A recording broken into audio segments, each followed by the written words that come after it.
kicking off the opening match at the 2015 Algarve Cup, a competition that Japan are yet to win, having twice been runners-up in their previous 4 appearances.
Ladies and gentlemen, national anthem of Japan.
So Japan, the world champions, the Asian champions, finally, having won the Asian Cup for the very first time, beating Australia in the final last year, looking to win the Algarve Cup for the very first time in their history. A very different looking Algarve Cup this time around. Normally the format is that groups A and B are the competitive sides, with the winners of those groups going through to play the final, and Group C is what's called a development group, with so-called lesser nations playing for the chance to meet the bigger names in the playoff. This time around though, it is 3 very strong groups, and the 2 best group winners will play the final. So there is a possibility that a team, well, it will happen, a team will win their group and not go to the final. So the teams can ill afford to drop any points.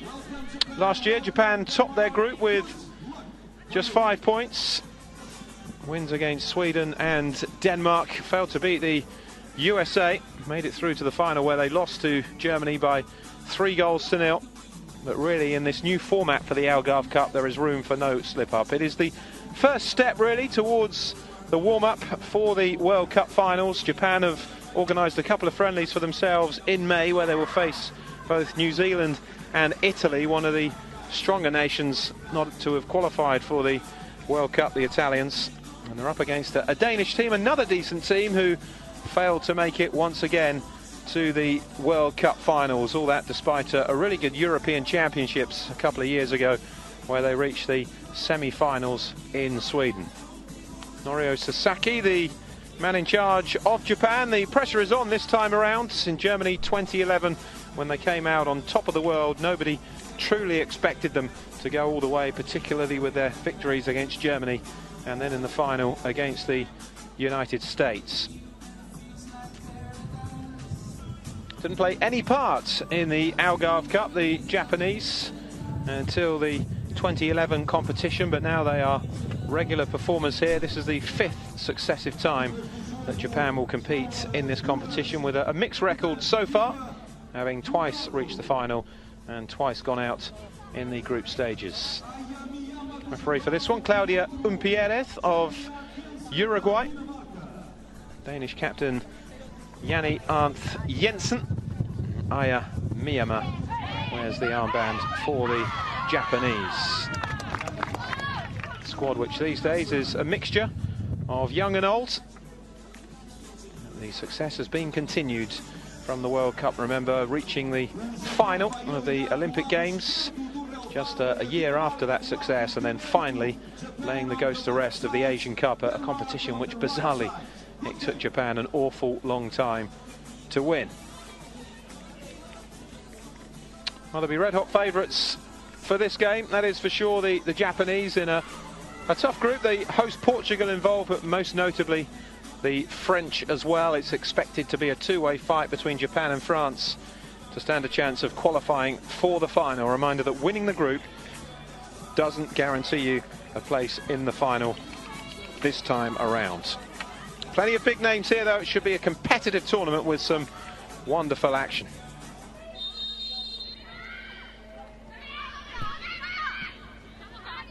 So the 2015 Algarve Cup is underway. Japan, the Asian and World Champions, all in blue. Denmark in their changed all-white strip. Wayne Boyce to take you through the action. Delighted to say that the Chelsea manager, Emma Hayes, is alongside me. And Emma, what better place to start really than Japan in the opening game? Absolutely, and you can see just how much respect Japan has for Denmark by putting out a very experienced team in preparation for the World Cup.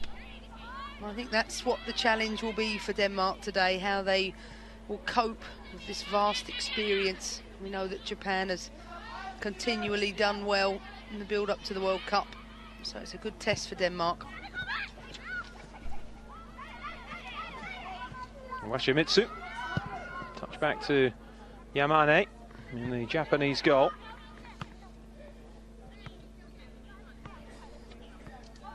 Riding the crest of a wave again, the Japanese with that victory in the Asian Cup. It was mightily important for them.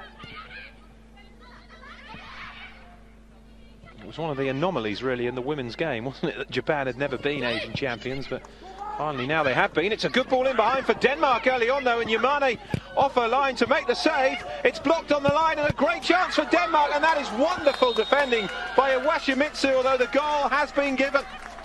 Cleared from behind the line, and Tunny Troelsgaard has given Denmark the lead, and what a start from the Danes inside 90 seconds. Well, I was just about to say it'd be a really good test for the goalkeeper, Yamane.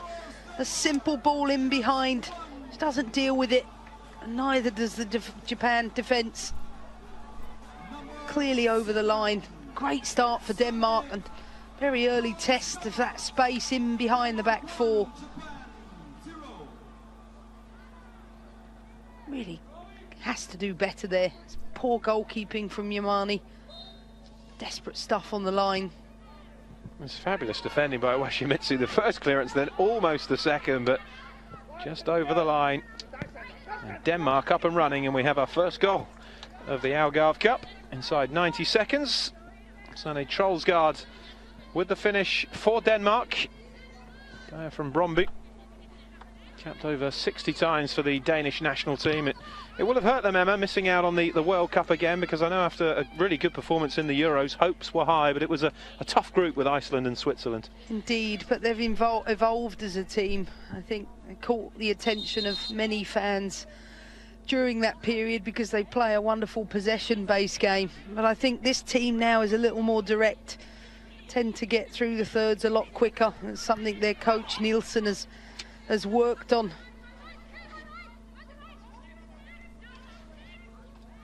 Well, they certainly got into the final third quickly enough for that opening goal.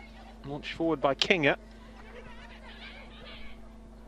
That will be a worry for Japan, that the goal came about from a rather straightforward ball from the Danes. I have to expect Yamane is going to deal with different threats throughout the Algarve Cup. But you expect a top-class keeper to deal with that. She just pushed the ball back into pressure.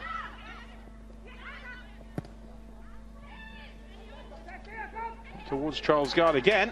There's a chance now though for Denmark. Harder's in behind. Yamane off the line to make the save. And again, desperate stuff back there for Japan. Great chance for Pernille Harder. Well, they're just all over the place, Japan. Any ball in behind that back four, really exposing that lack of pace that Kumagai in particular has. Sameshima up against it again here from Togerson.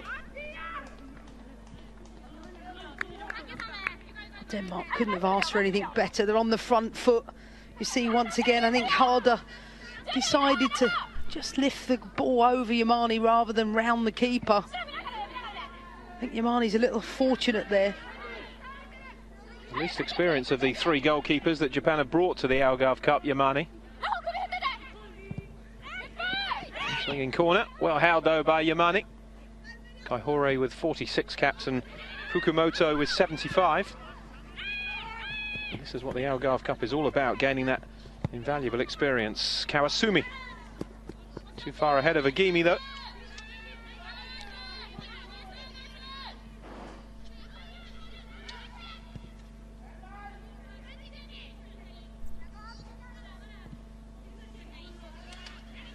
Oh, we can see the way that Japan has lined up with Ogimi straight down the middle and Ono playing in that pocket behind. Not that those players can get involved in the game yet because there's real hesitancy in that back four. You'd expect with the experience of Kumagai and Iwashimizu, they would have the ability to cope with that threat in behind, but they just haven't settled. Denmark have though. It's Pedersen. Watch forward again for the dangerous Johanna Rasmussen.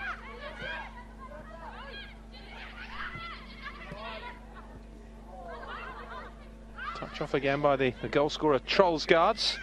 Shifted on by Harder. Japan almost winning possession back, but it was a good challenge by Nina Pedersen.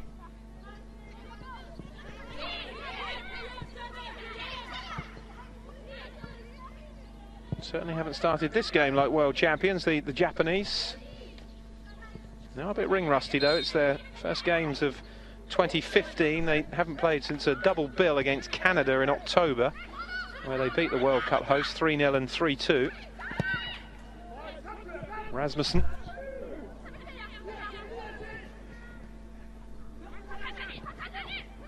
And the Japanese under pressure.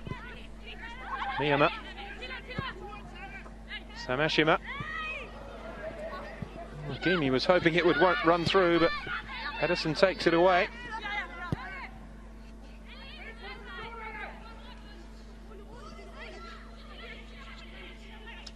Sanve.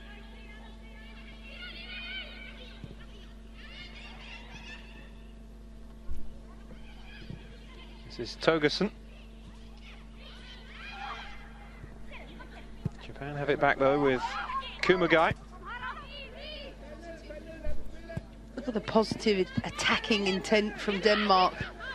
Both Pernille Harder and Trollsgaard are playing very high, making it difficult for Japan to play the ball into midfield players. Sakaguchi's having to come deep to get on the ball.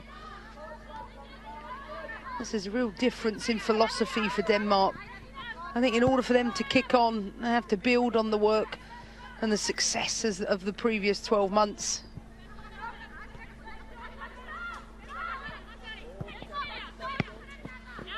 Well, that's out of play. Before Miyama could get a foot to that.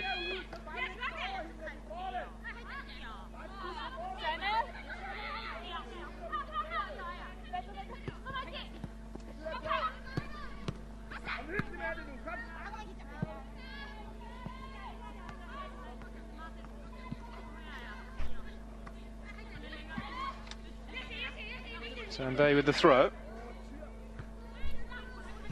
Kinga's header out. Heavy touch though from the goal scorer Trollsgaard, who I don't think could quite believe her luck in the opening 90 seconds to have the goal at her mercy. Well, it's opportunistic. It's good movement in behind, but you see just that hesitancy from Yamani. She comes out originally, doesn't go the full hog. But that is the difference of this Denmark team. You know, they've scored 4 goals away in America. Really are a team that want to create chances and play on the front foot rather than just deep line possession. They've really evolved. They've reached the final of this competition 5 times, Denmark, but have lost them all. Most recently in 2007 and 2008, when they were beaten both times by the USA. They are one of only 4 teams, along with Portugal, Norway and Sweden, to have played in all 22 editions. Heavy touch though by Myanmar. I mean, generally it used to be the Northern European teams who would come here for a bit of winter training, but it's developed into much more than that now, hasn't it? Yeah, absolutely. It was just a pre-season. Now it's an opportunity, especially in World Cup, Olympic years, for teams to get multiple games and play inexperienced players. That's not the case with Japan today. They've put out a very experienced side. As you mentioned before, they look quite rusty, slow to start.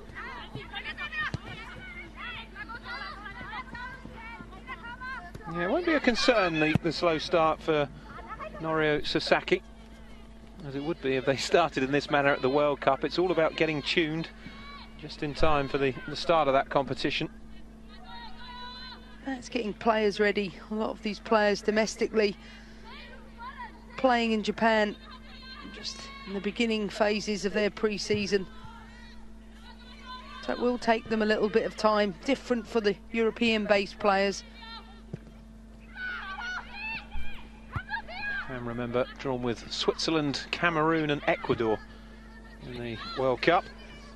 Here's Ando. Overrun it though. A group that you would certainly expect the Japanese to qualify from. I think it's interesting to see the way that Japan have pushed Ando out on this right-hand side and Kawasumi out on the left. Traditionally, Kawasumi has always been their right-sided player. And Ando is a player who's full of pace, can deliver a great ball. It's just about getting her into the right positions.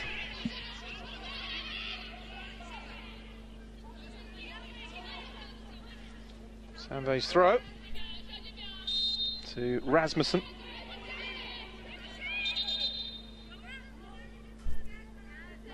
Terrific player on a day. Johanna Rasmussen can cause all kinds of problems and already has. It's her ball through that set up the goal for Trollsgaards. Certainly been on the women's football scene for a long time. Vastly experienced player, and in the right situations has a deadly left-footed strike. And again, struggling to get the ball away. This is harder. Here is Rasmussen. Just trying to slip it through the legs of King here, and then at the second attempt puts it behind for a goal kick. The most experienced player now in the Danish women's squad, the only Centurion with 113 caps. Well, it's one thing, she will bring quality service to this team, and you can see Japan struggling to cope with that ball in behind, or any balls in the air in particular.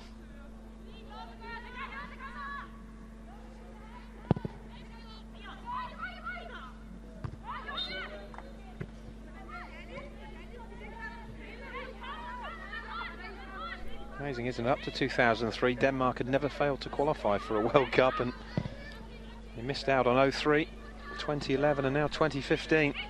Here's Nielsen.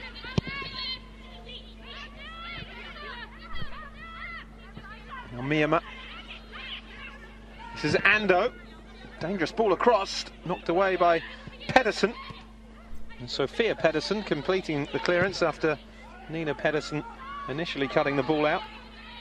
Trollsgaard after this one, putting Kumagai under pressure. You can see what Japan's intent is. It's not the first time Myanmar has slipped a reverse pass into the wide areas. Player of her quality, she has the ability to open up with a single pass. And there is one from Myanmar, but Ono is offsides. Something I like to see more of from Ono. Stretch the play, look to run in behind. He's made a career doing that. And this is the real question mark over this Japan team as they age. Do they have the legs? Do they have players that can get in behind other than Ugimi?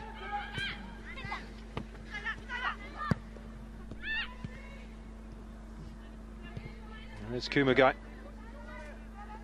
Iwashimitsu.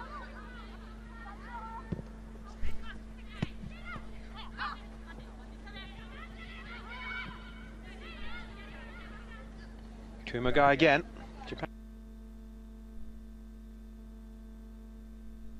to Kinga. The game plan of Denmark was to be up and at Japan. It certainly worked perfectly for them. And it's the best thing for the game. We know with Japan, they're going to dominate a majority of possession. But we really get a chance to see what Denmark's defending is like. And I really have enjoyed watching them evolve the last 12 months. So it'd be interesting to see how they cope. Here's Ono. Jensen and Sandve between them. Should the ball out for a goal kick. Interesting, isn't it? Denmark have failed to score against Japan in their last 3 meetings at the Algarve Cup in successive years. Hadn't scored in the last 4. And it took all of 90 seconds for Troelsgaard to break through this time. That's going to be a confidence boost, if nothing else. Well, a sign of progress. Equally, Japan are going to have to cope with being reigning world champions.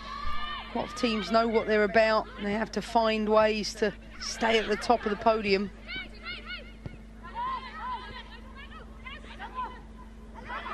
All 12 teams in action today in the Algarve Cup. Here's Rasmussen. Troelsgaard has made a break into the penalty area. Rasmussen with a crossing. Kinga cuts it out. Another chance though for Rasmussen, drilled across this time. And Iwashimitsu was there on this occasion to block for the Japanese. I think that's a missed opportunity for Denmark. It was a great situation for Rasmussen to be in.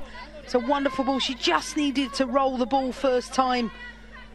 Took too many touches.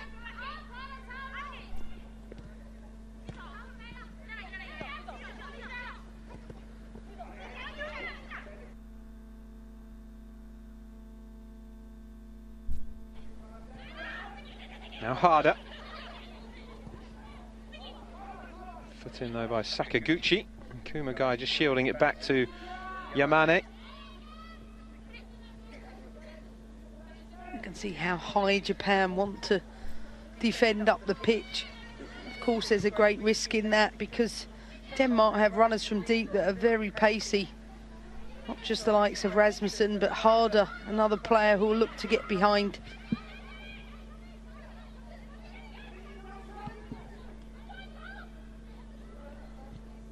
Pettersson challenging. Here's Kawasumi. It's a good touch shot from Kawasumi. Oh, the first time shot is off the post from Ogimi. And then the rebound is touched in by Ando. And Japan have themselves an equaliser, and that will be frustrating for Denmark. Just poor defending all round from Denmark. Been dominating the open proceedings, but this is where Japan want to be, on the outside of the fullback. It's a lovely cut back to Ogimi. And a wonderful follow-up by Ando. But you can't leave players like Ogimi unmarked in those areas. You can see the back 4 of Denmark just rushing towards the goal. Nobody's picked up Ogimi. Really unlucky not to score herself. Yuki Ogimi instead. Kozue Ando scores her 19th international goal for Japan. And this is the occasion of a 120th cap.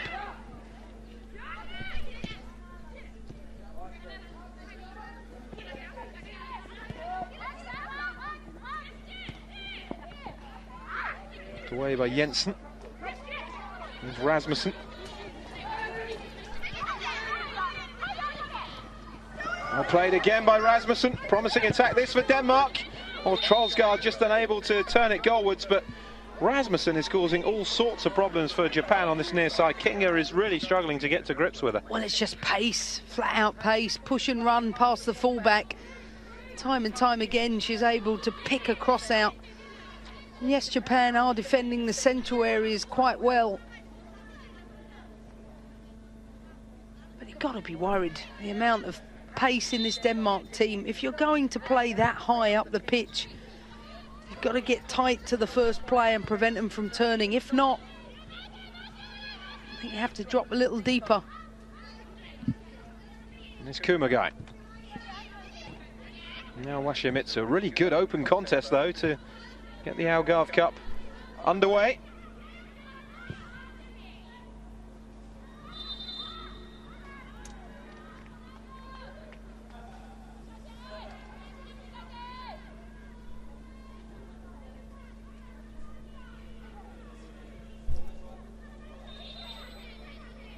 Flag up for offside against Kawasumi.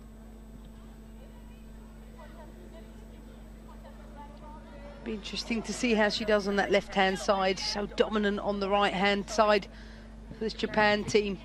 But I think for both the wide players, you can see they really want to sit on the outside shoulder of the fullbacks. But I always feel when you play against Japan, they're not the type of team to put balls in the box in the air. They're always going to be cutting ball backs.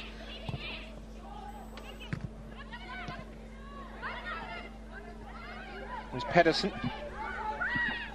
Running a lot of ball in that midfield. Good challenge by Washimitsu though. Now Ono.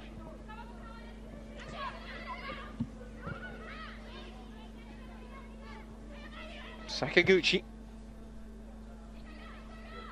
Overhit that though for Kawasumi. She had no chance of getting on the end of that. Credit to Japan, they haven't panicked. Just kept playing away.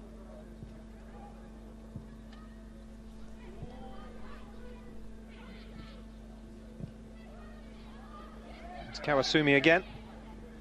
Now Ono. Oh, a heavy first touch though. And allowed Nina Pedersen in to intercept. She's given it away though to Kinga. Miyama. Sakaguchi. Neat flick by Ono. And Samve to Rasmussen. Both teams giving the ball away now at the moment. Miyama back to Kumagai. Launched forward by Iwashimitsu. Oh, Miyama. Heavy touch though for Ando. Goal scorer just unable to keep it in play, but they're starting to put one or two moves together now, the Japanese. Well, it is a pre-season tournament. At times it looks like that, but when Miyama gets the time and space to pick out a pass, I really don't think there's anybody better than her in the world. She's just got unbelievable peripheral vision. Sees those forward players moving outside. Really exceptional player. Kinga. Washimitsu. Oh, belated flag going up against Ogimi. A good movement from Ogimi to play the ball down the sides. She does like to make that movement in behind.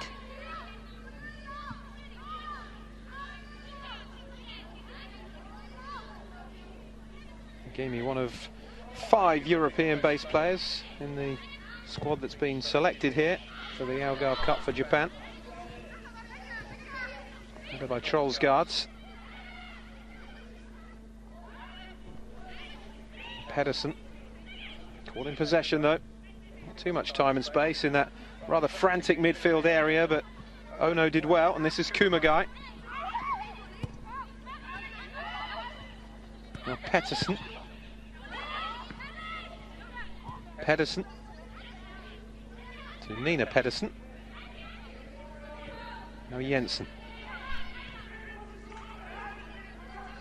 It just shows the depth of quality now that's evolving in the women's game at international level, that you have a team as good as Denmark not going to the World Cup. I mean, it's exceptional. I mean, I really do think they've been an improving nation since the managerial change, starting to evolve. Ogimi. Cleared by Harder. But as with the men's game, I'm sure that Denmark will be better than some of the teams in this World Cup. More experienced. Yeah, Europe only had 8 places to fill in Canada. Such a strong section. There's always going to be 2 or 3 sides to miss out. Cross into the penalty area towards Ogimi, and the header not too far away. I don't think Kramer was getting there. Had the header been on target. Well, she's been a threat throughout the first half. Ogimi gets across the front of that defender really well. Doesn't quite get enough of the ball to redirect it into the bottom corner. It's been a good target for her team so far.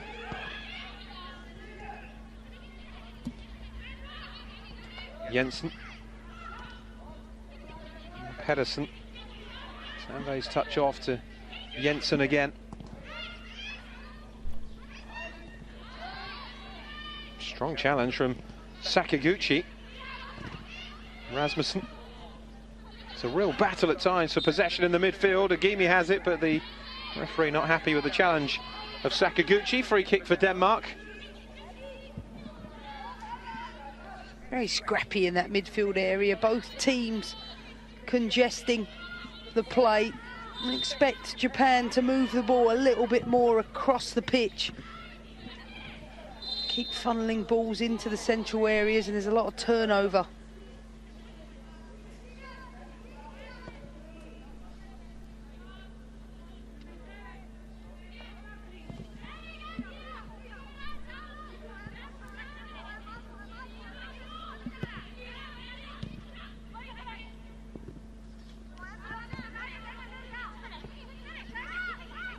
So Meshima. Oh no, getting offside. Keep getting caught, Japan. It's not the first time Gimi has drifted into the offside area. This time it's Ono. Just goes a little too early, has to keep that run a little flatter. Sakaguchi. Now Kinga up against Sambe. Looked like handball. And this is where Japan have looked rusty at times. They've built play up very well, got it into the wide areas, and often this fine positions have cost them. Just have to have a little bit more patience in and around that penalty box.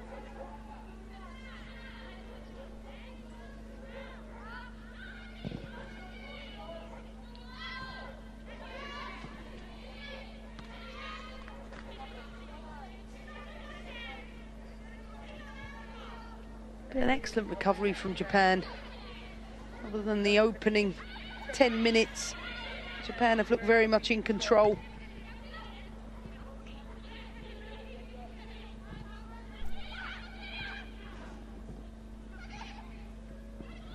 There's Kumagai. Denmark continue to press whenever possible, but it's how sustainable that is. It all depends on the fitness of their players. Here's Pedersen. Now Pettersson. Japan are so clever, aren't they, at wearing the opposition out. Pettersson under pressure though from Sakagumi. I think what Japan do well in their defending is they're so compact. Even when they turn over the ball, they've got 2 and 3 numbers around it. Something that Sasaki has spoken about a lot is making sure both attacking and defensive part of their play are of equal measure, because everybody expects Japan to dominate the ball, but for them they want to pride themselves of their off the ball play. Nielsen. Torgerson almost ran through the gap, but the door was closed. Oh, it's a slice from Ono. Not the best clearance either from Kumagai, but it's a throw to Denmark. So Nielsen will take it.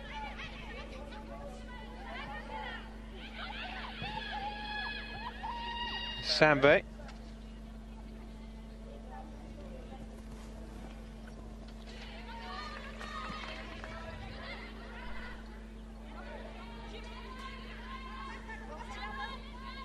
Minutes gone, 1-1. It's absolutely flown by the first half an hour. What's been a really engaging contest between the world and Asian champions. A Danish team who continue to get better despite their failure in the World Cup qualifiers. Here's Pedersen. Sakaguchi. Now Miyama.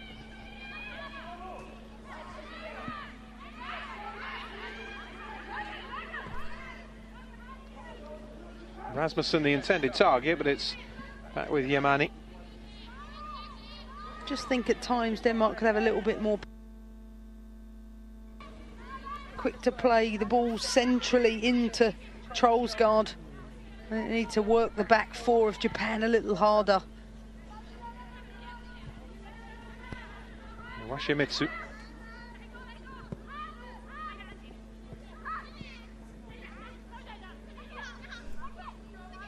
Kumagai.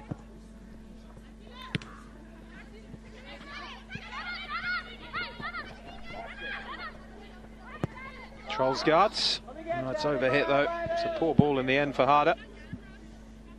And again, poor decision making. Trying to force play. I think their indirect play is suffering a little. When you're working as hard as they are without the ball, it will take its toll. Well, that's overhit for Sameshima.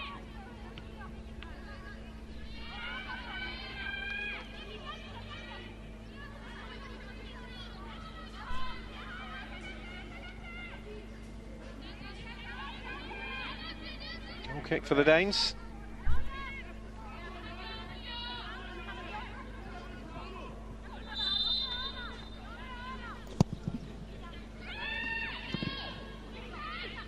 Up again in the midfield by Sakaguchi.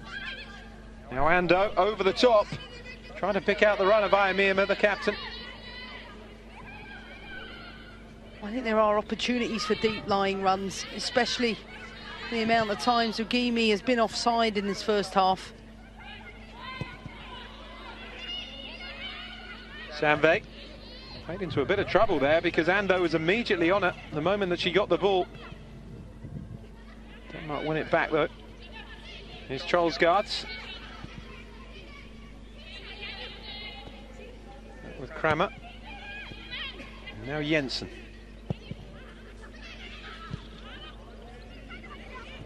Harder's touch, but she turned into trouble. Kawasumi has it for Japan. It's a free kick now for the Japanese. Excellent defending from the front of Japan. They're inviting the short ball out to the centre-backs and then looking to press with pace. Denmark lacking a little bit of composure in their play at the minute. Rather wasted that set piece though. Ando offside. That's poor play from Ando. It isn't the first time across the front they've been offside. Just have to have a little more patience. Equally, Miyama could play the ball a little sooner.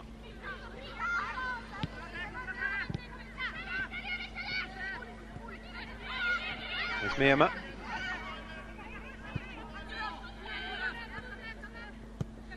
Sameshima. Kawasumi. Starting to knock the ball around really well, the Japanese now, in the way that we expected from them. It just shows you really have to take your chances when you're playing a side of this quality. Remember the chance for Harder. It could have been 2-0 up Denmark. Japan get one chance and it's level within 14 minutes of falling behind. Play from Ando. Miyama clips it through. It's a lovely ball to Agimi and it's good goalkeeping by Kramer. A fantastic play from Japan, it has to be said. You know, it was about 15 consecutive passes and this is the ball I'm talking about from Miyama, and a deeper run from Agimi. Stays onside. Should put that away. Yes, brave goalkeeping. It's a deft little ball in behind. She misses the ball, doesn't she? Any touch on that and it's 2-1. Great play from Japan. We talk about not panicking when you go a goal behind. And a really dodgy 10 minutes. Slightly worried for them. You could see Denmark are exposing the lack of pace at the back. But once they've settled into the game, they've dominated proceedings. Really made Denmark move around. Iwashimitsu. Back by Pedersen. This is Sanve. Kramer. Pressure from the Japanese, drawing problems. This is where I think Denmark are causing their own problems. They're making backward negative passes, inviting pressure from the Japanese forwards. Pedersen. Now Kinga. Miyama. Now Ando. Cross in from Ando. It's gone all the way through. Still it's not away. It's a great effort by Kawasumi. Now Kinga.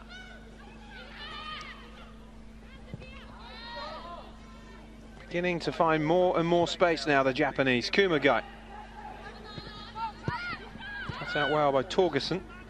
Now Pettersson. Space now for Rasmussen, but the ball from Pettersson overhit. Well, just sums up the state of the game. Japan really on top. Lucky not to go 2-1 up. It's a poor finish from Kawasumi. Once she cuts inside, just got to pick out the bottom corner.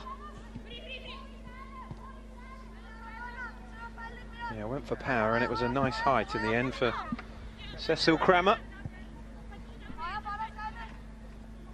She won't be happy with the defending in front of her. I think it's too easy for Japan to get around this back four, as we see with that pass. And if only Japan could time their runs a little better, they would get in a lot more. It's the frustrating part of their play from the first half. But that's what happens in pre-season tournaments. It's just that half a second, isn't it? I'm sure he'll be encouraged, especially with the response after going a goal down. Yeah, his part in Japan's development certainly shouldn't be underestimated. He's done a wonderful job. This is harder. Flag has stayed down. Kumagai across. Trollsgaard up in support. Harder trying to go alone though, and it was all too easy in the end for Kumagai. But that's what Denmark need to do more of. Runs from deep in the space behind. I do think for Harder, a player with great individual quality, the part of her game she needs to work at the most is her decision making in and around the box. I don't think that was a 1v1 situation. I think there were better options around her. Header away by Jensen. How many times is Agimi going to be offside in this first half? Well, it's almost every attack, isn't it, that Japan are offside. One of the forward three. For a player of her quality, it's not good enough. And it's not like marginally offside. She's just not bending her runs enough. She's not delaying long enough. Rasmussen. She did well. Trollsgaard helping out. Still going. Torgersen is in the penalty area. Well played by Trollsgaard. Now Rasmussen. Oh, it's a poor first touch though. Frustrated with herself, Rasmussen. His touch back to Kinga. Good pressure though from the Danes. You can see why she's frustrated. Her team are not getting a lot of possession. Player of her experience needs to retain the ball down in those areas. I think if they can get her into the game a little more, her balls into the box could cause Japan a lot of problems.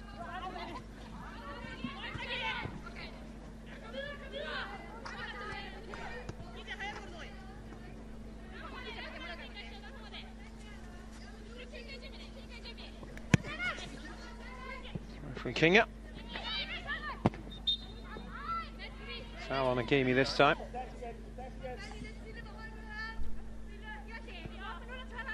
Well, the opening 10 minutes, we wondered what we were watching. The game has developed into what we expected to see now. Yeah, absolutely.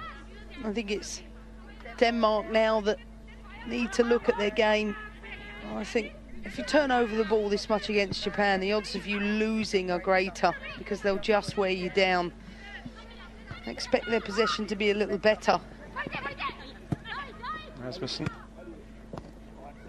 Trollsgaard into Harder. Pettersson. It's overhead again.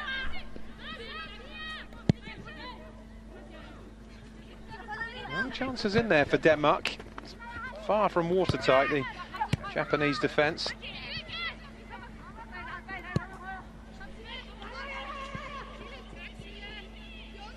It's easy for Kramer.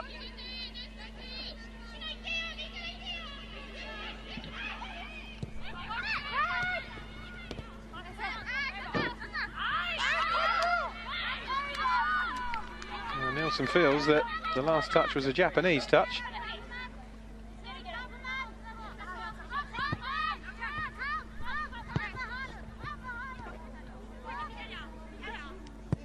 We've had a Nielsen, the Danish right back. She's a combative player, isn't she? Excellent player, great decision maker, solid.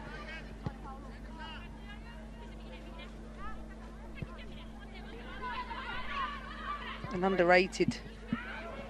Oh, mistake at the back here from the Japanese. Harder looking to take advantage. Harder with a chance here for Denmark. Still Harder. Yamane making the save, and now Harder has been penalised by the referee, but what a chance that was. She just seemed to take a touch too long before she pulled the trigger. You've got to be concerned about this lack of pace at the back for Japan. A wayward pass, Sakaguchi loses control, but Harder takes far too long to pull the trigger. And understandably, a foul called against her. I think if I'm United States or England, I'm watching this Japanese team, know that going into a World Cup, that back four is going to give teams opportunities. Careless moment, a careless pass, nearly cost them. Yeah, the big test will come for Japan in 5 days' time when they meet France. They certainly have the creative quality to pick holes in any defence that isn't watertight. Kawasumi. Sakaguchi. Well, I think that's why Japan spend a lot of their play with the ball, because without it, they will give the opportunities to teams to play in behind them. They're not the quickest team. They're not the tallest team.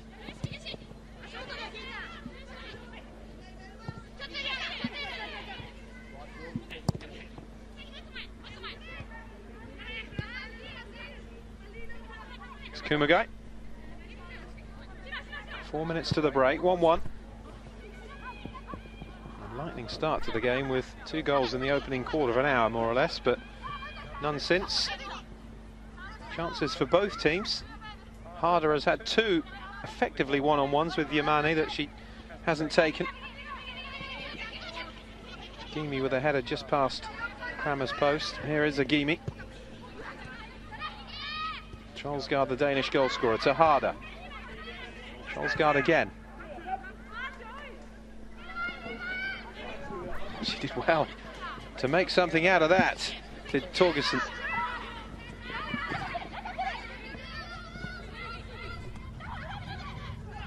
Surrounded by blue shirts though.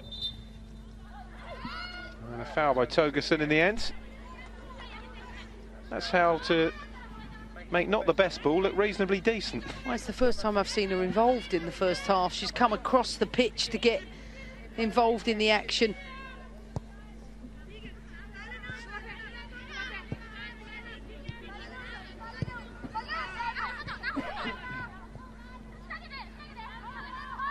Samashima. Kumagai.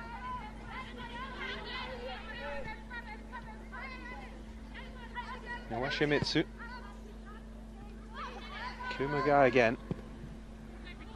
Possession's very much king, isn't it, for Japan? If they look ahead and there's nothing on, not afraid to just go back and just keep the ball, start again. As I said, wear the opposition down, because all they're looking for is a momentary lapse in concentration to play a forward pass. You have to be really tactically intelligent to play against them. You have to be disciplined to stay in shape, out of possession. Taking risks again there, Denmark, but Kramer and Sandberg got away with it this time. Here's Pedersen. Torgersen.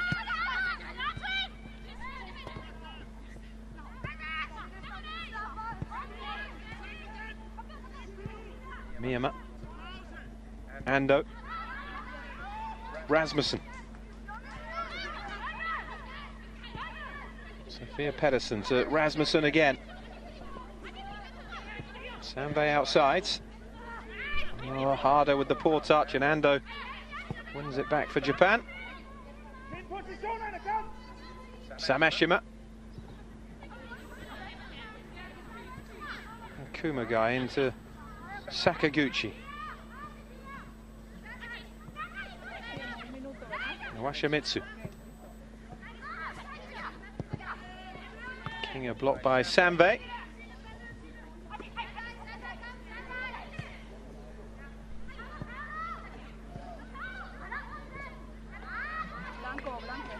Final 40 seconds then for either side to go in with a half-time lead. It's certainly been a bright start to the Algarve Cup.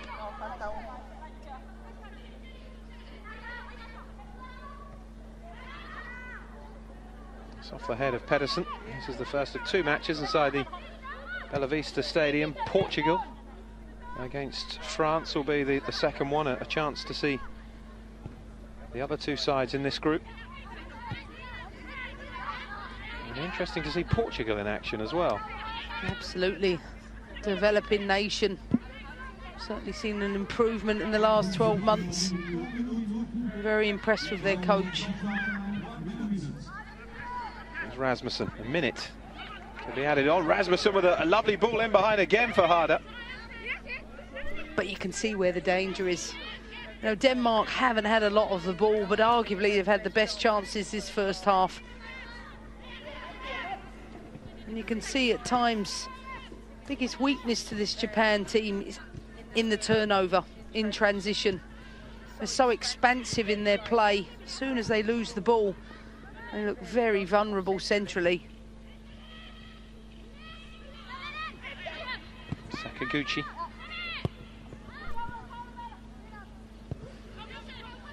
Kumagai to Awashimitsu. Going long this time, looking for the run of Ono, but it was cut out by Nina Pedersen. Comes back as quickly as it's cleared though at the moment for Denmark. Here's Ando. Last chance of the half maybe. Into Ono.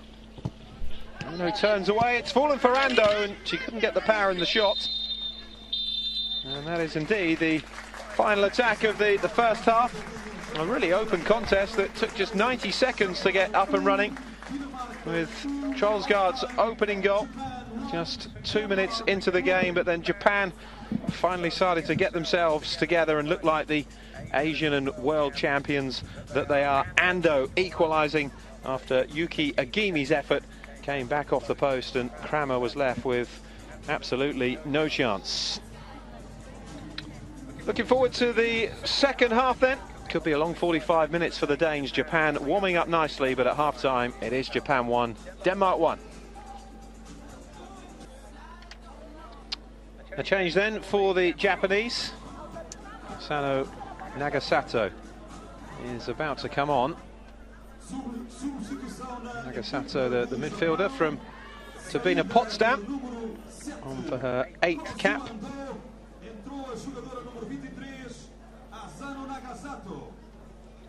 You can see from her sister Yuki Agimi's face, great opportunity to play with a younger sibling. 26 years of age, Nagasato.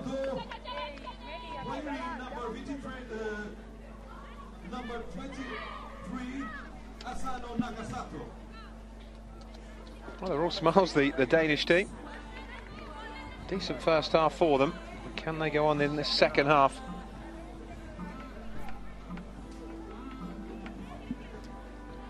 So it will be Japan to get the second half underway.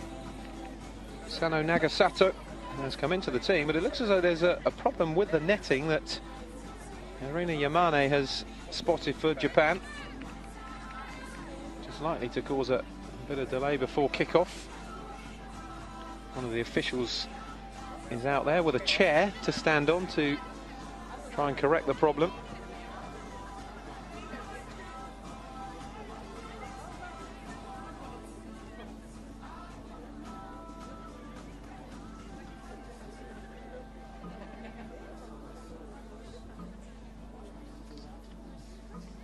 Uruguayan referee Claudia Umpierrez is making sure that everything's in order.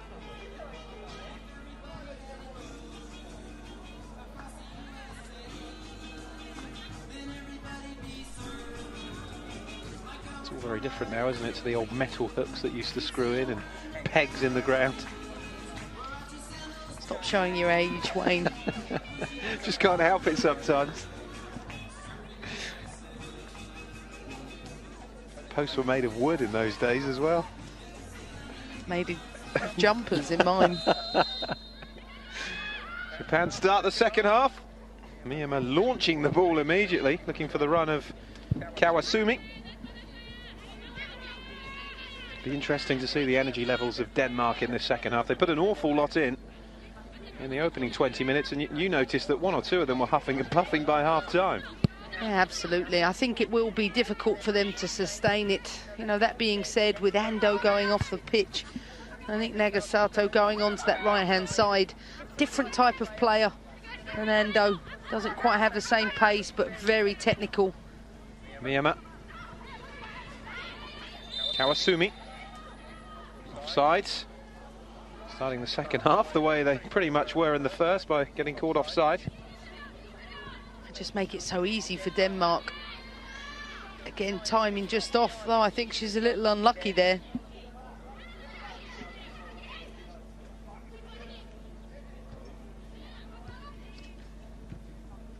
Kawasumi. And Nielsen. Oh, goodness me, she's going to be booked for that. Realised she'd played herself. Gimi to the floor, who's landed a bit awkwardly on her neck by the looks of things. Well, it's a clear yellow card. Goodness me.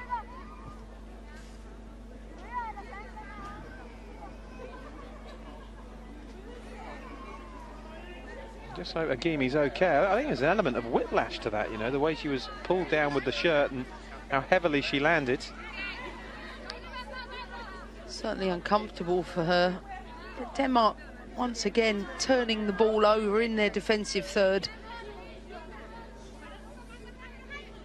Didn't actually see whether Nielsen was shown the yellow card, but I presume he was for that challenge. Miyama over this for Japan.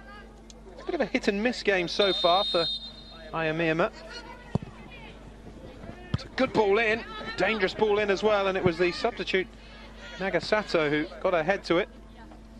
That's what you will get with Miyama, absolute quality ball.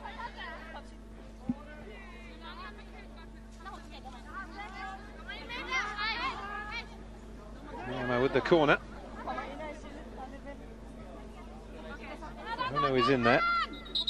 Kumagai up from the back as well.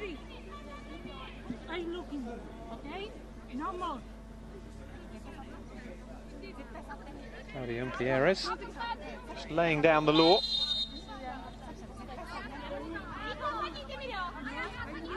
Miyama to deliver.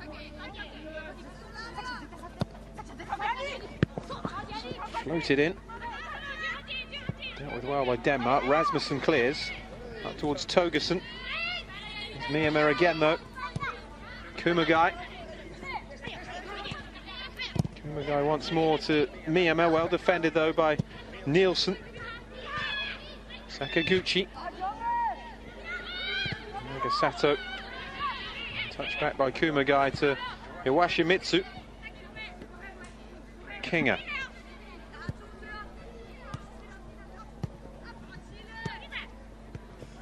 Nagasato, by the way, is the least experienced of the whole Japanese squad. It is here in the Algarve. It's just an 8th cap.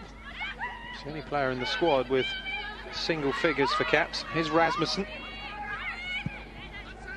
It's a good ball by Rasmussen, looking for Troelsgaard. Troelsgaard goes for goal. It was always rising though. And again, Rasmussen at the centre of that attack for Denmark. An excellent ball in behind. This is where Denmark can be at their best. Single ball in behind, but you see she just catches it as it goes up.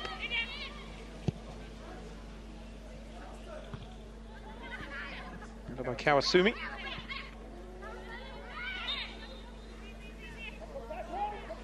Just really contrasting styles between the two teams. I mean, Denmark seemed content to be without the ball and then look for quick transition. Sameshima. Kumagai.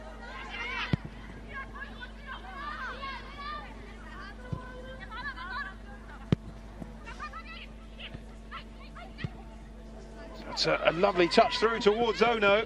Just a bit too heavy again though. It's a nice idea from Nagasato. And Sanve. Nagasato putting the pressure on immediately. Well, that's what you will get from her. Joined my team last year for a few training sessions. I was very impressed with her technical quality. Much different to her sister, but equally measured, great decision maker. Not impressed enough to sign her though. She's contracted to another player, Wayne, to another team, Wayne. It's harder. Oh, any mischief making. It's harder again.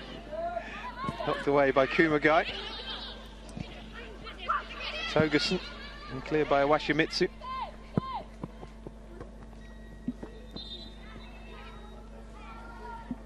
Of course, the Algarve Cup hasn't made your preparations any easier, has it, for next season? No, I have a lot of players away here. Cyprus Cup and one away with Ireland in another cup. Oh, it's harder. Now Togerson.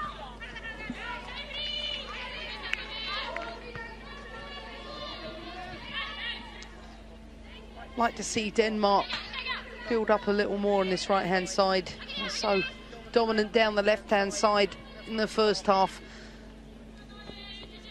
Just have to have a degree of patience when you're playing against Japan. You have to accept you're going to be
that one chance at the start of the second half blazed over.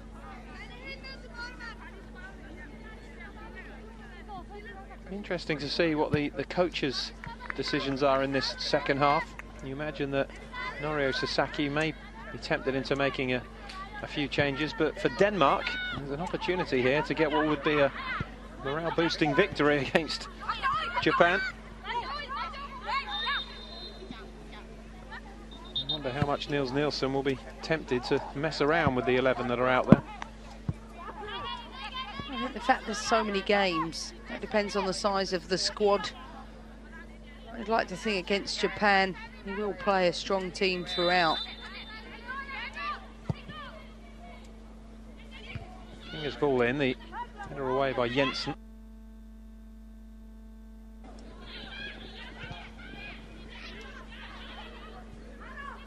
Now Harder did well to win the ball and then almost lost it to Nagasato and then gave away the foul. And that's where she has to improve, you know, infectious player. Decision making at times has put a team into trouble. Japan are so good at swarming the ball.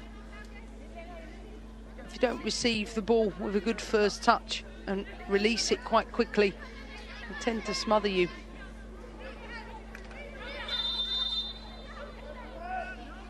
Miyama to deliver. It's the goalkeepers, easy for Kramer.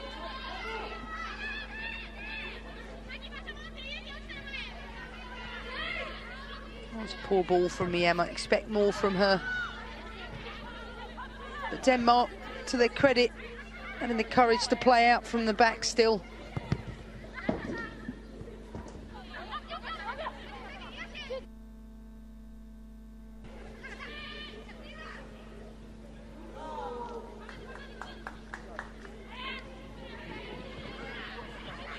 Gimi's touch off to Miyama. Now, what can Denmark build here? They've got 4-on-2 if they play it right here, Denmark.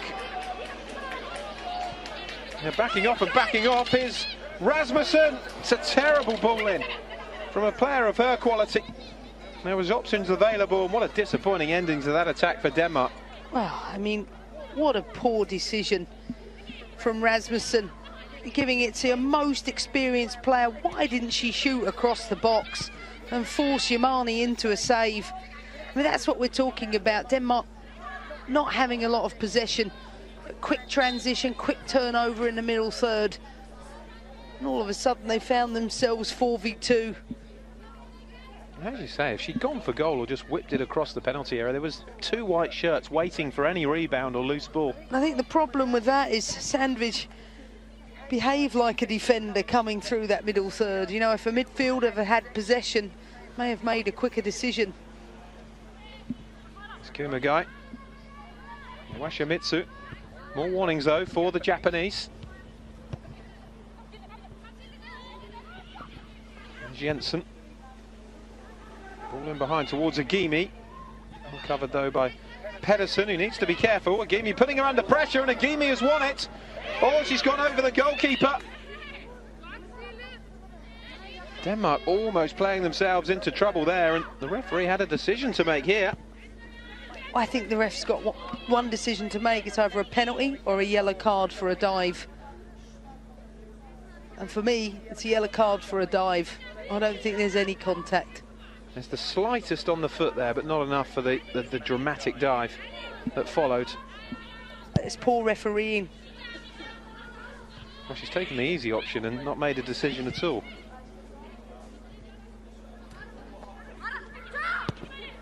Togerson.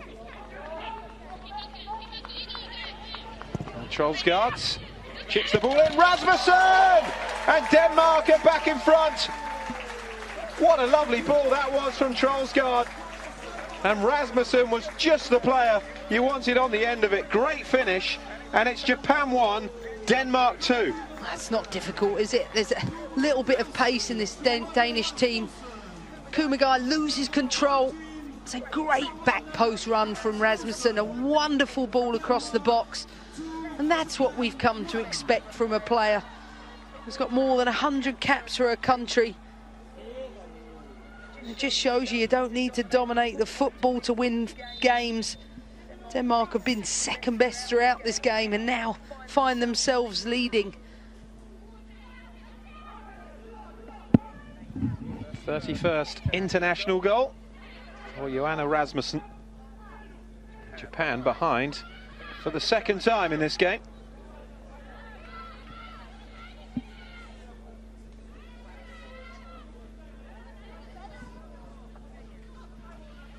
And that's the issue Japan face. Have been so dominant throughout this game.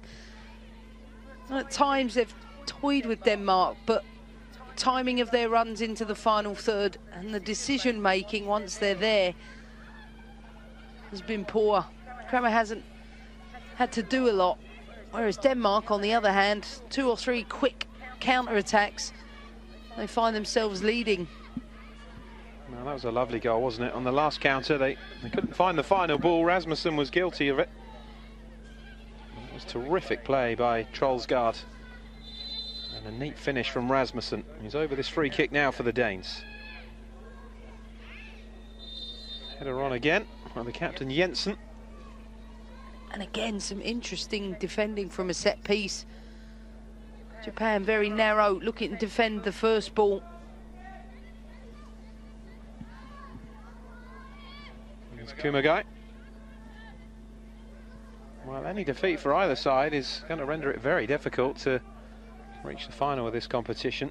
Every team will play 4 matches, as they always do in the Algarve Cup. There is a selection of playoff matches for 11th place right through to the final itself. It's just to ensure that all the teams involved do play those 4 games. It's the strongest lineup the Algarve Cup has ever had, which is why Group C is competitive and not just a development group. I think it's for the best. I think for Japan, be interesting to see how they respond in the second half. They've come back once. I know they've got players that are capable. I felt at times their attack has looked a little limp.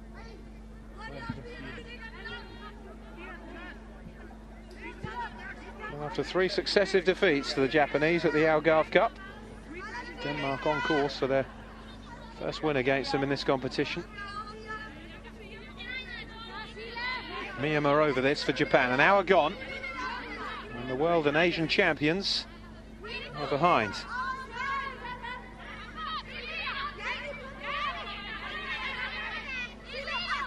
Myanmar needs to start finding a bit of that quality again. Kicked in the head again, Agimi's header. Straight into the hands of Kramer. You always have a chance with Myanmar on the pitch. She just floats the ball in towards the penalty spot. Agimi connects with it, but not enough to trouble Kramer, who's looked a safe pair of hands today. Normally a team you would associate with quality from set pieces, but their World Cup success was pretty much based on it in 2011, wasn't it? Absolutely. I mean, they won the World Cup effectively from very useful set-piece routines. And from what I understand, not something they rehearsed a great deal.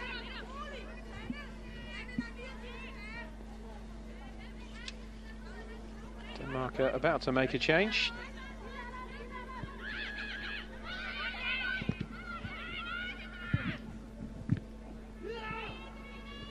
Agimi.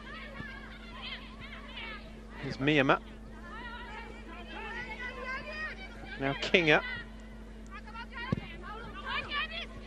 Ball in behind again towards Agimi.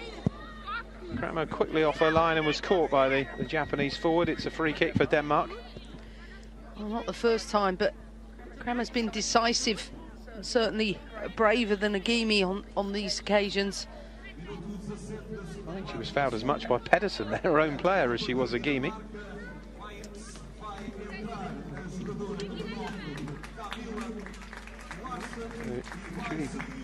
Pedersen is off. And on comes Camilla Kerr-Larsen.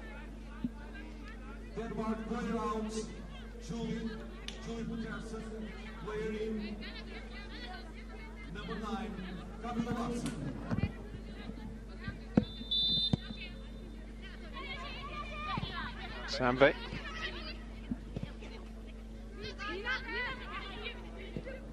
Pedersen. Nielsen's header. Put in by Sakaguchi. And it's been won back by the substitute, Larsen.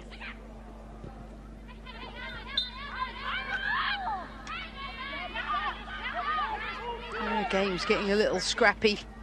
It's a good dispossession. Worked hard for her team from the front. This is where we get to see the experience and quality of Japan going forward. Agimi, lovely turn away, and it's tipped away by Kramer. Jensen well beaten there by the quality of Agimi, but helped out by a goalkeeper. How does it look so far? Agimi looks the most likely goal scorer for Japan. Especially the second half, she's getting more opportunities.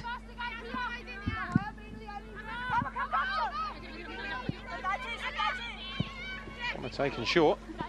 Myanmar with the up and under, the header back across by Iwashimitsu.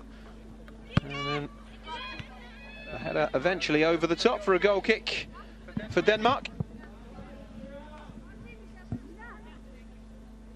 Just look at the poor touch from Kumagai. Really causes ourselves a lot of problems. What a ball that was though from Trollsgaard. She's earned that. She's worked hard from the front. Kawasumi. Back heel towards Ono. The angle's tight. Omo fizzes it across. Goodness me, it was almost a gift of a goal for Nagasato, but the whistle has gone anyway. Well, perhaps another offside. Agimi's offside, but Ono certainly wasn't. I'd be surprised if she did flag for that. It's poor officiating. Ono was clearly coming from an onside position. This is one of the frustrating things I find with Japan. You know, they're dominant to a point where they could have killed this game off a lot sooner. Just lack that clinical edge. Oh no. Challenge from Trollsgaards. I think if they're to retain the trophy, the World Cup trophy, they're certainly going to have to finish opponents off sooner. I think they leave teams hanging in the game too long.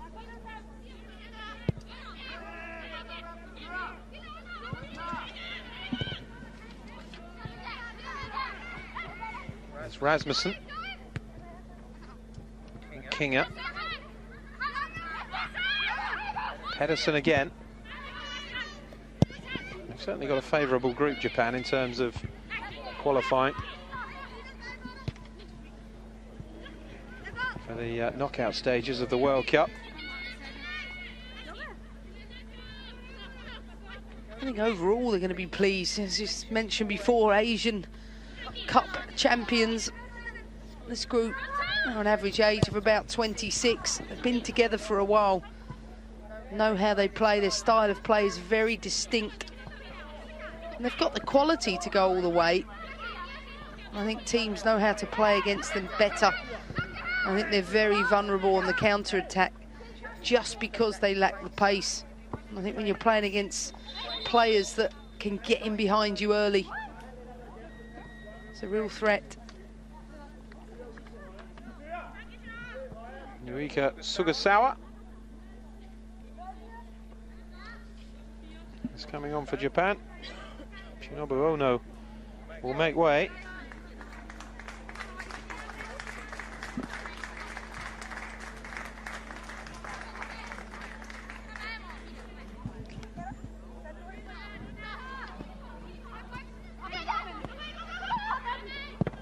Sugasawa from Jeff United, 24-year-olds. On for a 25th cap for Japan. Trollsgaard, lovely ball to Nielsen. Played in behind Rasmussen and cleared away anyway by Washimitsu. Now Kawasumi. Will she go on her own, Kawasumi? Still going, Kawasumi. Holds the ball up. Waiting for the cavalry to arrive, and it does, and Kramer beats away the shot in the end. There's good hold-up play from Kawasumi, and Yukari King are the right back in the end arriving. There's a good overload there for Japan, good fast break. And Kawasumi just lacked that individual pace to finish it off herself. But again, it's all Japan. Dominant second half performance. Corner floated in, the header away by Pedersen. Japan picking up the loose ball though. Here's a chance for Kumagai. Blocked away by Trollsgaards. And again Trollsgaard clears. He's in on everything at the moment at both ends of the field. Switched out by Kawasumi towards Agimi. Header out once more by Pedersen from Miyama's cross. And it's a free kick to Denmark, and it's growing into an increasingly frustrating afternoon for Japan. I think they're really struggling to finish off the chances created. I think for every save that Kramer has made today, all of them have been comfortable and within range. And I think that's something Japan have to figure out. If Agimi's not getting the goals for them, which player is capable of scoring?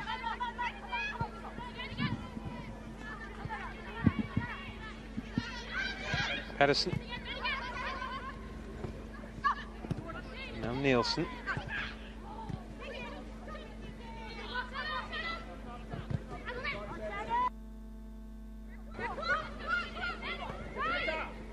Play by the substitute Larsen.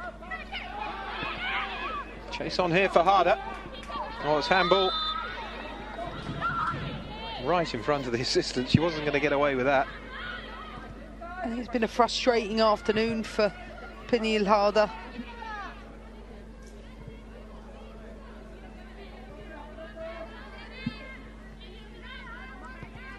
Samashima. From Kumagai. 20 minutes to go. No panic though from Japan. 2-1 down.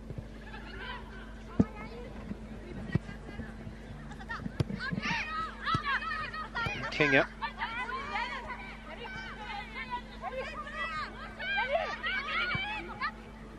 Well played by Jensen initially, but then all given away to Awashimitsu. Miyama. Oh, it's a lovely ball from Miyama. Pedersen just got there though ahead of Nagasato. I thought Sugasawa was going to go for it initially. Sort of felt like both players ran away from the ball. There's much more urgency from Japan. They're getting in behind more often.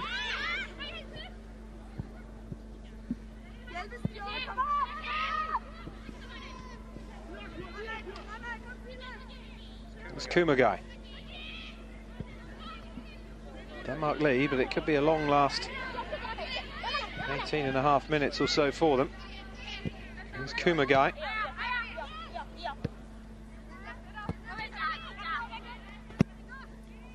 Launched by Kinga. Too much on it again though for Sugasawa.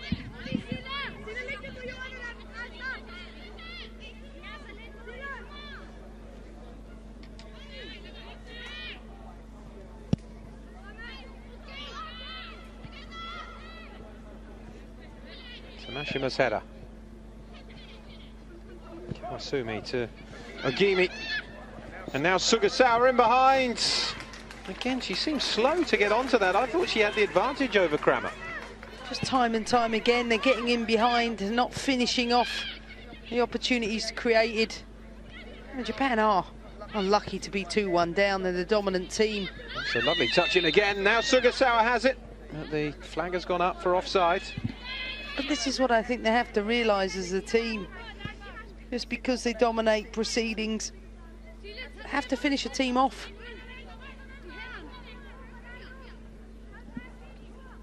She was off, absolutely no argument.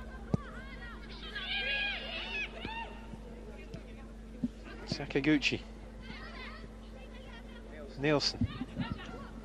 Now Larsen.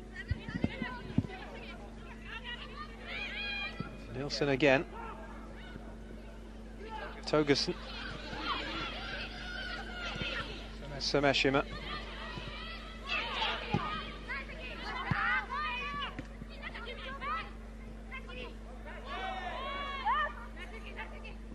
Pedersen. All turned into trouble there. Pedersen straight to Ogimi. Now Miyama. Nagasato up in support. Oh, it's a terrible ball from Miyama. Terrific player, but she's not had the best of games. Oh, the quality of that final ball has been lacking. Just either overhit or underhit passes.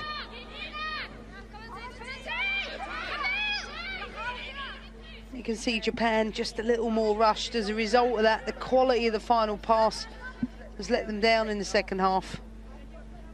Kawasumi's throw to Sugasawa. He couldn't keep it in. I just feel if they get one quality moment, they're going to finish. But in terms of reaching the final, they probably need to win this game, don't they? Perhaps in their long-term development and the build-up to the World Cup, might be in their best interest to lose the game. I think we can see with Japan, they have the quality. But at times, I feel they lack the execution.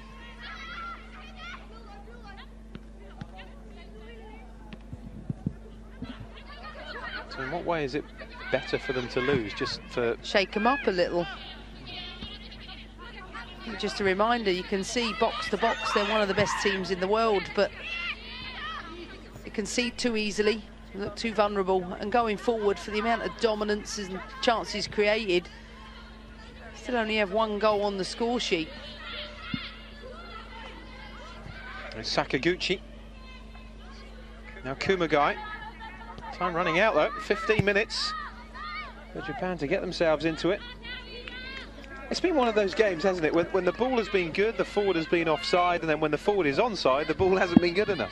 Pre-season tournament, you know, you can see it in their play, and that's why they do take part in 4 or 5 games at the Algarve, because they need this preparation.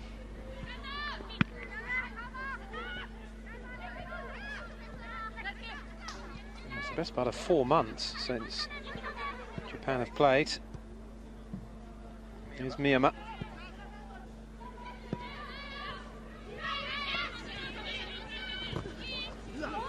Kawasumi. Free kick. Takes no prisoners, Nielsen. No, she's putting another tough performance against Kawasumi. But this is where Japan can create. With Miyama, you've got the best set-piece taker in the world.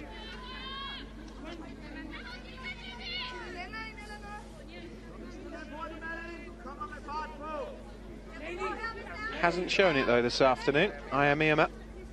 Can she produce that moment of quality that we all know she's capable of, the Japanese captain?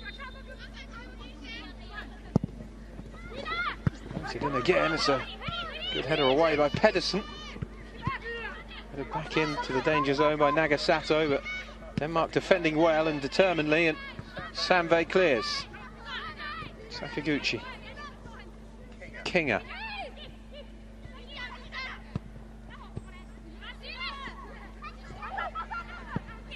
No foul, referee waving play on. Here's Kawasumi. Now Miyama.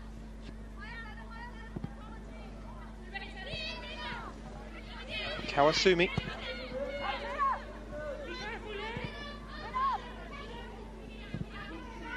Kumagai. Iwashimitsu again. Constant possession from Japan. At the moment, just that one goal to show for it. Kinga's cross in, the header away by Pedersen. Samve clears. Up towards Harder. Now Togerson. Well played. Has Larsson and Harder in support. Togerson. Can she pick out the right ball? Here's Larsson. Goes for goal, and it was a woeful effort from Camilla Larsson, the substitute.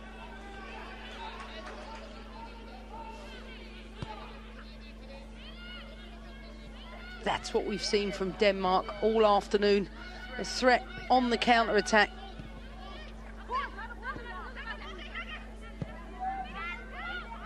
It's only a second cap today, Larsson. Player from Fortuna Hjørring.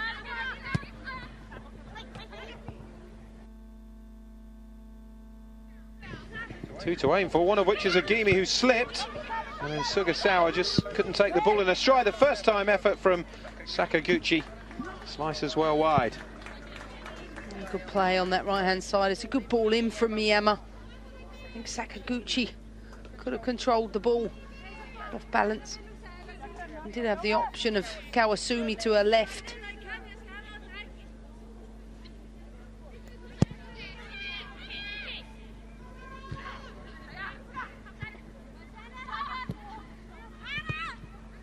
It's Harder.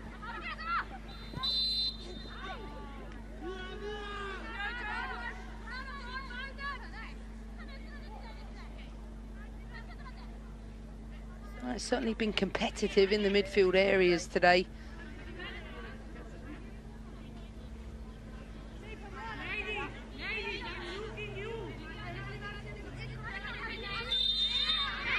Heading towards the final 10 though.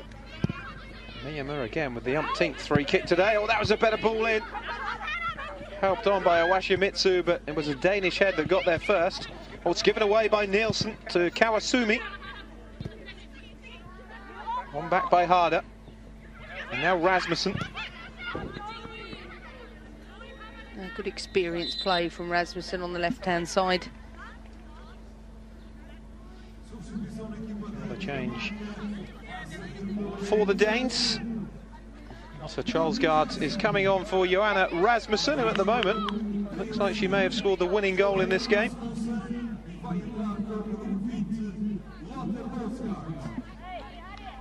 As a player that Denmark can count on. Hasn't been overly involved in the play today, but involved with the key moments. And that's what makes her Denmark's most threatening player.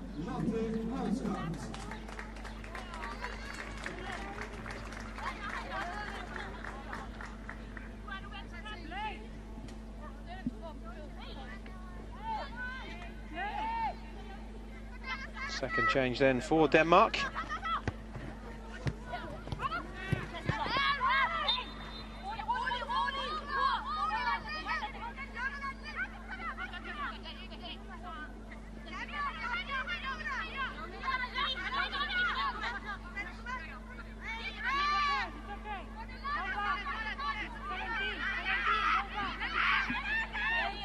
Fourth cap for Lotte Trollsgaards. Free kick for Denmark. That's what Japan need to be wary of whilst pushing for this equaliser, is the concession of a third. And that would surely be the end of the game then. Here it goes. Oh, the goalkeeper has lost it. It's a great chance for Pedersen, and she's pulled it wide. What a chance to wrap up the win for Denmark. Well, absolutely, what a chance. It's not the first time we've seen an indecisive Yamani.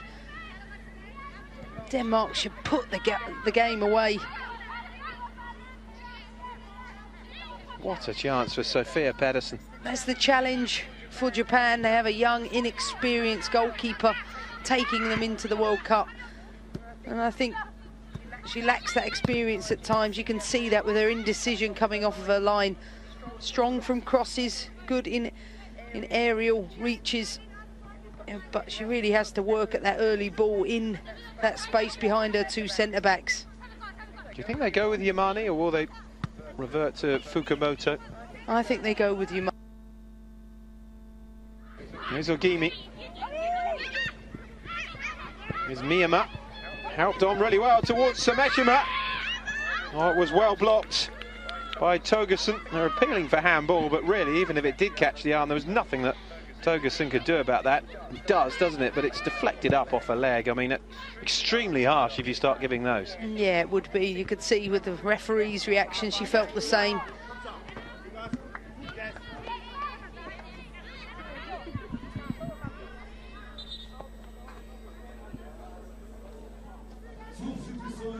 Well, mass changes here for Japan. Ariyoshi, Takazi and Utsugi all coming on for the Japanese. And I think Luna Gevitz as well looks set to come on for Denmark. Ariyoshi is on for Kinga.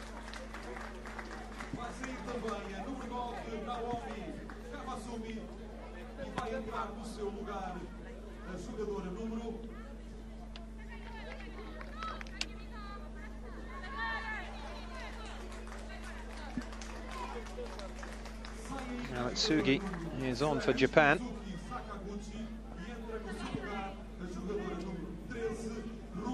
Sun shining right into that board, isn't it? It's almost impossible to read from up here.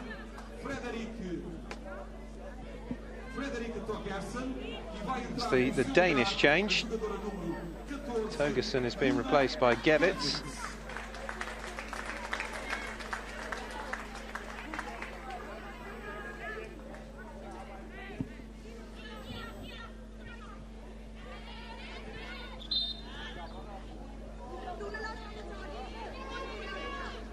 Foul throw there against Sameshima. See how important it is for Denmark to hang on to the result. It's putting on some fresh legs, and equally for Japan, they need something different in this last 6-7 minutes. Trollsgaard did well initially to win the ball back for Denmark, but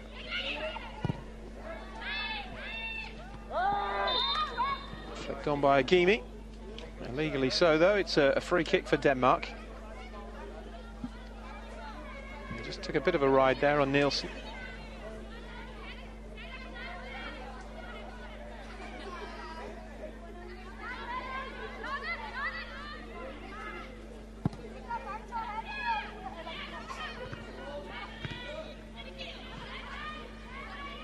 Here's Utsugi.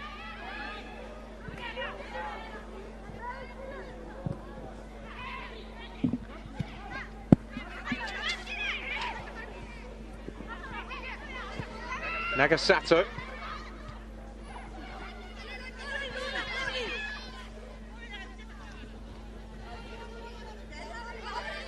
Ariyoshi, Takaze, Utsugi, Nagasato and Sugasawa now all on for Japan. Nielsen's throw. Put in by Semeshima. It's unable to get a touch on that. It's a Japanese ball. Time is running out. Japan have brought on their young guns. Takasi on this left-hand side can deliver a wonderful ball into the box. First time shot is over the top from Utsugi. I thought it was just going to dip for a moment from the Montpellier midfielder, but set it off just too high.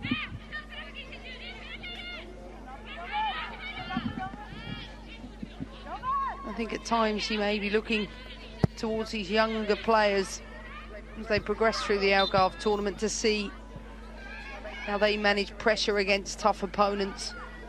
You know, an experienced team has done well today, but for me, they were laboured in their attack. They've been offside too many times. And Kramer has not been tested enough.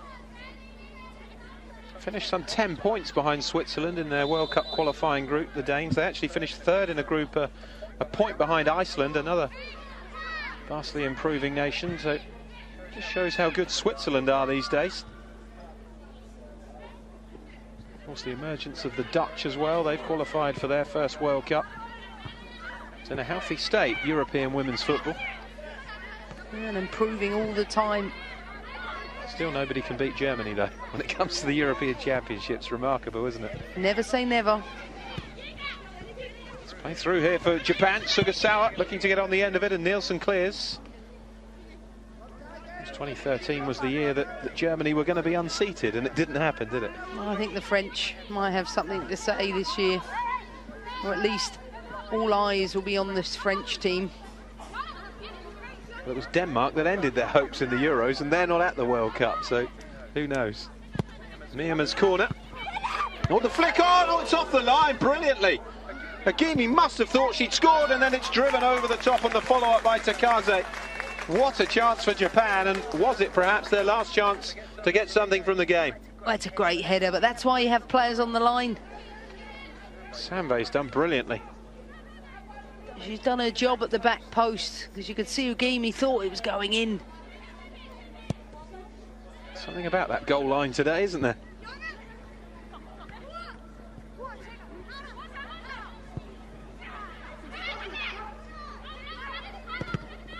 By Semeshima. 2 minutes to go.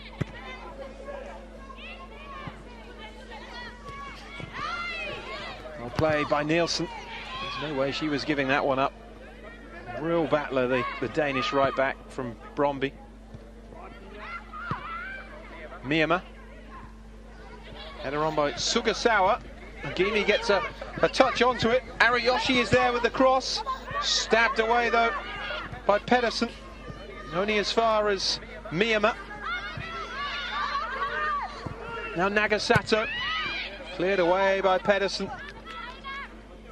Japan continually applying this pressure, but Denmark have defended stoutly. Thrown into Nagasato. Deep delivery this time towards Hagimi. It's beaten down by Kramer, and the whistle has gone. Can't help but think if we'll be here for another 30 minutes, they won't score. It's not through a lack of goal creation. Good goalkeeping. Even if she isn't comfortable above Hagimi, I think it is a foul.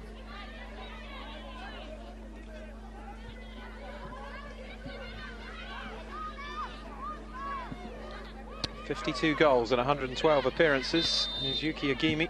Shinobu Ono, who was taken off, 39 in 125. With records like that, they shouldn't be struggling in front of goal, but they have done here. Miyama. Especially with Miyama to deliver the bullets.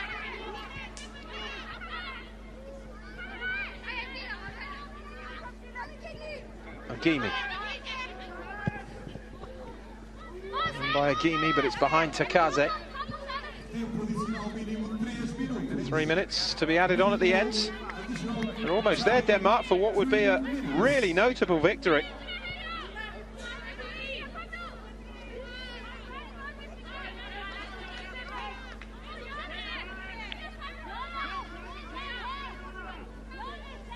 Jensen over this.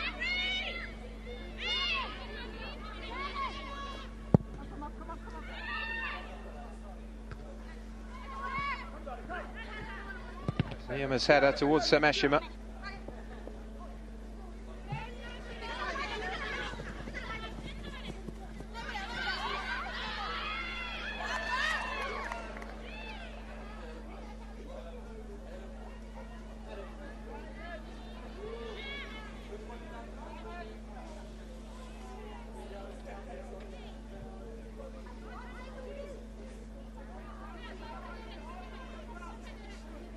Well, not the ideal start to 2015 for Japan, but a real boost for Denmark after their World Cup qualification failure.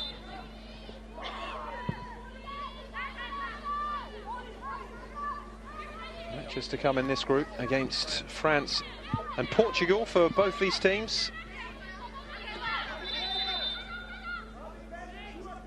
Next up for the Danes is France. If you come through that one with all 3 points, they've got a great chance of going all the way. Couldn't have been a more difficult start to this competition for Denmark, Japan and France in the opening 2 matches. All the yellow cards out here. Shown in very officious fashion to Jensen rather. A minute to go. Jensen with it. Headed by Nagasato, it's fallen for Pedersen.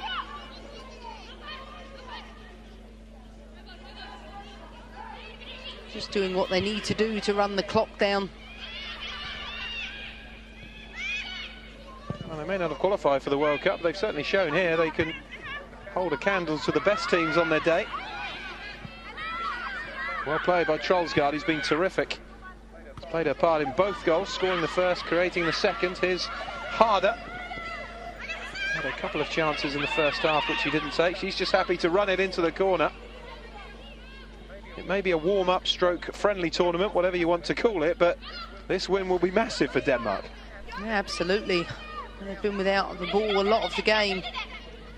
Managed to hold on. Been a solid performance.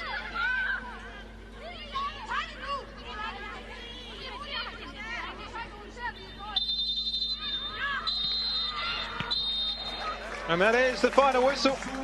It's been a tough 90 minutes for Denmark, but all worth it after 3 successive defeats to Japan in the Algarve Cup. They have picked up a victory and have made a winning start. The world and Asian champions beaten. Trollsgaard took 2 minutes to break through. Ando with the equaliser for Japan. But in the end, Johanna Rasmussen's goal in 57 minutes has seen it finish Japan 1, Denmark 2. So that is the first match of 2 games in Group C.